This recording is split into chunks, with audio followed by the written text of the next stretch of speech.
Hello everybody and welcome back to the Halo Chronicle. Today's video is another installment in my Halo short stories. The events regarding the Fall of Reach are seen as very divisive in the Halo community. This is because there are two separate depictions of what transpired during the Fall of Reach. One is the Halo novel The Fall of Reach, written by Eric Nylund, and the other is the Halo game Halo Reach. Let me add some context. When Bungie began making Halo games in the early 2000s, Microsoft, their parent company at the time, licensed the Halo IP to a book publisher called Del Rey. They were commissioned to make a book that would act as a prequel to Halo Combat Evolved. The book would be released in October of 2001, before Combat Evolved would be released in November of that same year. Eric Nylund would be the book's writer. Nylund did not work for Bungie, but got an outline of the book approved by the leadership at Bungie before writing it. At the time, Bungie did not have any plans to ever do a prequel to Halo Combat Evolved. Fast forward to the late 2000s. Bungie and Microsoft agreed to part ways after Bungie delivered 3 more Halo titles. These titles would eventually be Halo 3, Halo ODST, and Halo Reach. After concluding the Master Chief story in Halo 3, Bungie struggled to come up with a setting for their last Halo title. They didn't want to continue the Master Chief story with Halo 4 as they felt his story was done. This left them with limited options. Eventually, Bungie decided to go back to their roots and build a prequel to Halo CE as their magnum opus to the Halo series. Bungie did not want to be confined to the narrative defined in Eric Nylund's book that had come out almost 10 years earlier, so they chose to ignore it. They wrote their own story about the Fall of Reach with very little links to Eric's book. After Bungie passed the Halo IP over to 343 Industries in 2012, they officially canonized both depictions of the Fall of Reach. Their rationale was that both depictions could be merged into one cohesive timeline, but there are several points of contradiction between the two accounts that make the overall narrative feel cluttered and overloaded. 343's official position is that at any point of contradiction, the story depicted in the video game takes precedent over the book. Instead of trying to cram all of these events into a single recap video, I've decided to break them down into 2 separate recaps for my own sanity and the sake of time. Today's video will be a recap of the events that take place in the Halo novel, The Fall of Reach. My next video will give a detailed breakdown of the Fall of Reach from the perspective of the game Halo Reach. I will then make a video that breaks down the contradictions between both of these stories. With that being said, let's jump into today's video.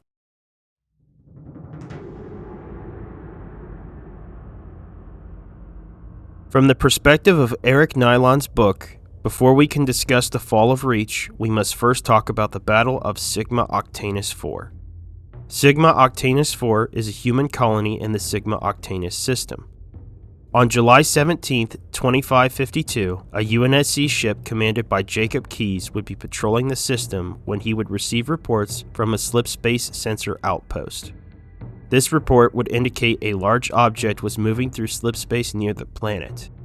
After comparing the shape of the object to Covenant ship silhouettes, Keyes realized that the object was actually several Covenant ships stacked on top of each other. Keyes immediately alerted FleetCom HQ about the Covenant's impending attack. A fleet was dispatched to reinforce Keyes, but it would take them several hours to arrive. 4 Covenant vessels would emerge from slipspace. Keyes and his crew would be forced to take on this small fleet alone. Using a brilliant battle tactic later called the Keyes Loop, Keyes and his crew took down 3 of the 4 Covenant ships. The remaining Covenant carrier would deploy drop ships onto the planet and flee to the system's edge. The UNSC forces were baffled by the Covenant's tactics, as they would usually just glass the planet and leave. Sticking around to invade the planet meant that there was something of value on it. Keyes was reinforced by a fleet led by Admiral Michael Stanforth. Several squads of Marines and Spartans were deployed to the planet to fend off the invading Covenant army. The Master Chief's Blue Team was sent to investigate what the Covenant was after on the planet. They discovered that the Covenant established their headquarters in a natural history museum. After investigating the museum, Blue Team discovered that the Covenant was using a device to scan a rock fragment with strange symbols. The device was sending a beam into space where it would be picked up by a Covenant stealth spaceship. Blue Team took out the Covenant forces in the museum and collected the rock fragment for later study. The UNSC fleet in orbit would defeat the reinforcing fleet of Covenant vessels in an epic space battle, but the Covenant would set events in motion for a grand victory of their own. After the battle concluded, a tracking device would attach itself to Captain Keyes' vessel, the Iroquois. The Iroquois would unknowingly be tracked for weeks before its coordinates and movements would be sent back to the Covenant. The Covenant would use these coordinates to take a far bigger prize than Sigma Octantis IV. The Battle of Sigma Octantis IV would be the UNSC's first victory in many years. The rock fragment was taken to Fleetcom HQ on Reach for study, but they were unable to translate the strange symbols engraved onto the rock.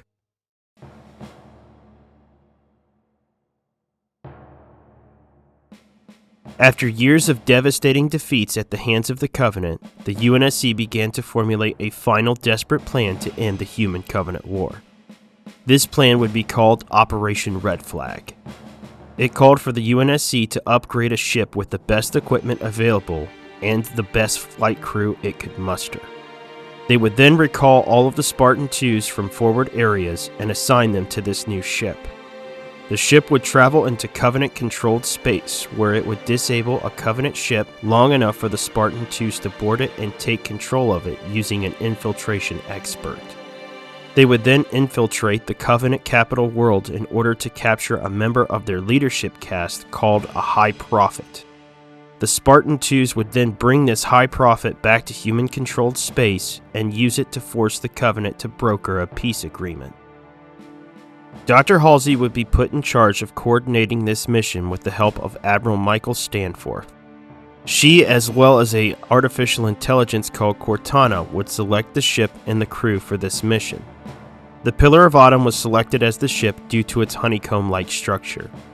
It had the ability to take significant damage and remain operational. The crew that was selected would be the crew of the UNSC Iroquois, led by their newly appointed Captain Keyes. The infiltration specialist would be Cortana herself, but she would have to prove herself first. To use Cortana on this mission, Dr. Halsey would have to introduce a new platform of Mjolnir power armor called Mark V. This platform would be the first of its kind to have energy shielding and AI integration. Before it could be used, the UNSC and Oni Brass wanted to see a demonstration of its effectiveness in combat. This demonstration would come in the form of an obstacle course. Cortana would select a Spartan II that she would work with and assist through the course.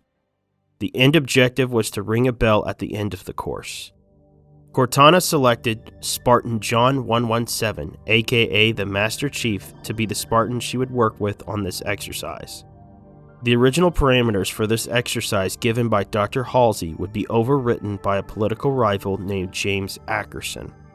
Ackerson would completely redesign the course, making it nearly impossible to complete. His goal was to kill the Master Chief and prove that the Spartan II program was a failure. Despite Ackerson's efforts, the Master Chief, with the help of Cortana, cut through the exercise with ease until the very end. The finale of the exercise would see Cortana and the Master Chief face off with a Skyhawk jump jet. The jump jet would fire live rounds and missiles at the Master Chief and Cortana. Using precise calculations from Cortana and his suit's neural interface, the Master Chief would literally bat a missile out of the air. This would buy him enough time to reach the bell and complete the course. After the Master Chief completed the course, Operation Red Flag was officially approved by the UNSC top brass, much to the dismay of Ackerson. On August 30th, 2552, all but 3 of the remaining Spartan IIs, Captain Keyes and his crew, would board the Pillar of Autumn. They would begin a course for the system's edge and prepare to enter slipspace, but before they could leave, grave news would reach them.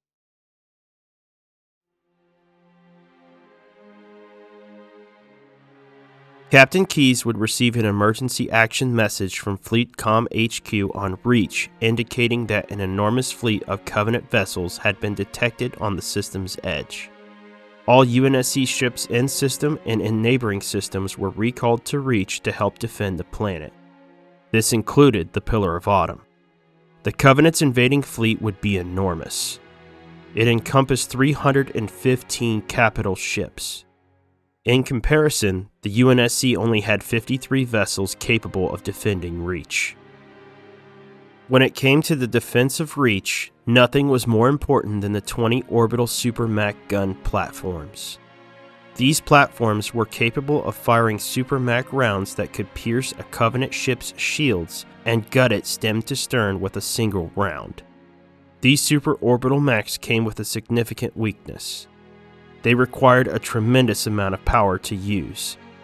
These super mechs would receive this power wirelessly from generators on Reach's surface. If these generators were to become compromised, the orbital super mechs would be useless. While en route to Reach, Captain Keyes would receive alerts for two potentially devastating situations. First, an Oni stealth craft called the Circumference aboard Orbital Station Gamma was not properly connected to the station. This meant that the AI in charge of the station could not purge the Circumference's navigational data. If the Covenant recovered this data, they could potentially find all of the remaining human colonies, including Earth. The second potentially devastating situation involved the orbital Super Mach gun generators on Reach's surface. The Covenant was able to sneak dozens of dropships through the orbital defense grid. They were able to land on Reach. The orbital generators were now in grave jeopardy. Keyes turned to the Master Chief for help in dealing with these two situations. The Master Chief broke his Spartans down into two teams. Blue Team would be comprised of the Master Chief, Spartan James, and Spartan Linda. Red Team would be led by Spartan Fred and would contain the rest of the Spartan 2s. Blue Team would go to Gamma Station to destroy the Circumference's navigational data. Red Team would go groundside to defend Reach's orbital Super Mach generator complex. Blue Team's mission would prove deadly from the start. After crashing their Pelican into Gamma Station, Spartan James's thruster pack was pierced by Covenant plasma fire and he would be shot out into space. It was thought that he had died in Reach's orbit. After successfully destroying the Circumference's navigational data, Spartan Linda was hit with several overcharged plasma pistol rounds. She flatlined and would be clinically dead. After the Master Chief returned to the Pillar of Autumn, he had her body cryogenically frozen. He hoped that she could one day be revived.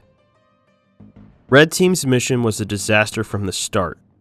The pilot for their Pelican was hit by plasma fire upon entry into the planet's atmosphere. This forced Red Team to have to bail out of their Pelican at near suicidal heights.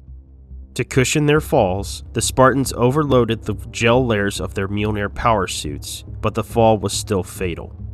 At least 4 Spartan 2s died as a result of the fall. Several more were significantly injured. Fred rallied his forces and attempted to defend the orbital generator complexes, but they would be eventually overrun and forced to retreat. During their retreat, they lost contact with the Pillar of Autumn. Upon returning to the Pillar of Autumn, Captain Keyes informed the Master Chief that the orbital generator complexes had been overrun and the Supermax were no longer functional. With the Supermax out of commission, Keyes informed the Chief that Reach was going to fall and there was nothing that they could do to stop it. He informed the Chief that they also lost contact with Red Team. The Master Chief requested permission to take a Pelican to the planet's surface to attempt a rescue, but Keyes had to deny this request. He told the Chief that they needed to shift their focus to Operation Red Flag as it may be humanity's last hope. The Covenant forces began glassing the poles of Planet Reach as the Pillar of Autumn attempted to flee. Captain Keyes ordered Cortana to plot a randomized course away from human-controlled spaces in accordance with the Cole Protocol. While she plotted this course, navigational symbols would appear across her body. The Master Chief remarked that those symbols looked familiar to him. Cortana probed the Master Chief's recent mission logs to see if she could find a match on where he may have seen these symbols before. Cortana found that there was a striking similarity to these navigational symbols and the symbols found on the rock fragment recovered from Sigma Octanus 4. She was then able to decipher the rock fragment symbols and found that they were actually coordinates. Cortana checked, and the coordinates found on this mysterious rock fragment would meet the guidelines for a randomized vector. She plotted a course for these coordinates. Little did she know it at the time, but these coordinates would lead the Pillar of Autumn to Halo. This is going to complete today's Halo short story detailing the events of the Fall of Reach from the perspective of the Halo novel of the same name. My next video will be a breakdown of Reach's fall from the perspective of the game Halo Reach. Please stay tuned for that video. In the meantime, please let me know what you thought of this depiction in the comments section below. If you enjoyed today's video and haven't already, please consider subscribing as it helps out the channel a ton. Thank you for watching today's video, and I will catch you in the next one.